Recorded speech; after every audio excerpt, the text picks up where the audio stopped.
Report from the CDC says heart disease is the leading cause of death for women in the U.S., killing 1 in every 5. But over the last 10 years, there have been efforts to increase awareness of cardiovascular disease in women. Joining us now to talk about those ongoing efforts is Dr. Silbert, a cardiologist at UW Health.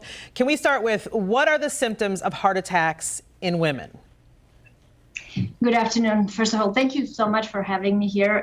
It's wonderful to be able to speak about something that has been my passion for the last 15 years.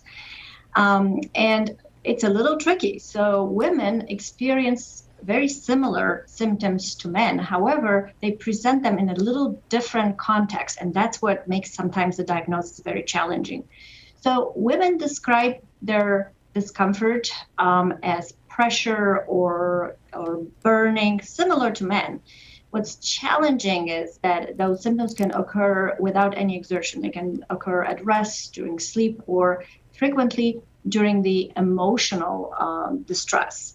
And women can make it even more difficult for themselves and for the physician, because in about 70% of the cases of heart attacks, they had no prodromal syndrome. They had no symptoms kind of warning that something bad is happening.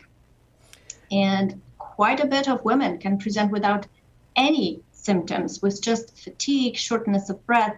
Women tend to ignore those symptoms, and because of this, the whole process of recognition is delayed. And what about the risk factors for heart disease? What are we seeing there? So that's important. There are the traditional risk factors that men and women share, unfortunately, the same way, like diabetes, cigarette smoking, lack of active exercise, family history of heart disease, high cholesterol, high blood pressure. But what is very important to recognize that women have their own very specific risk factors: premature puberty, premature menopause, polycystic ovarian syndrome. Those are the risk factors for women that have not been as commonly recognized in the past. Also, women share a much higher burden of inflammatory diseases like lupus or scleroderma, or even Hashimoto, which is an inflammation of the thyroid. And all of this predispose women to heart disease much more than men.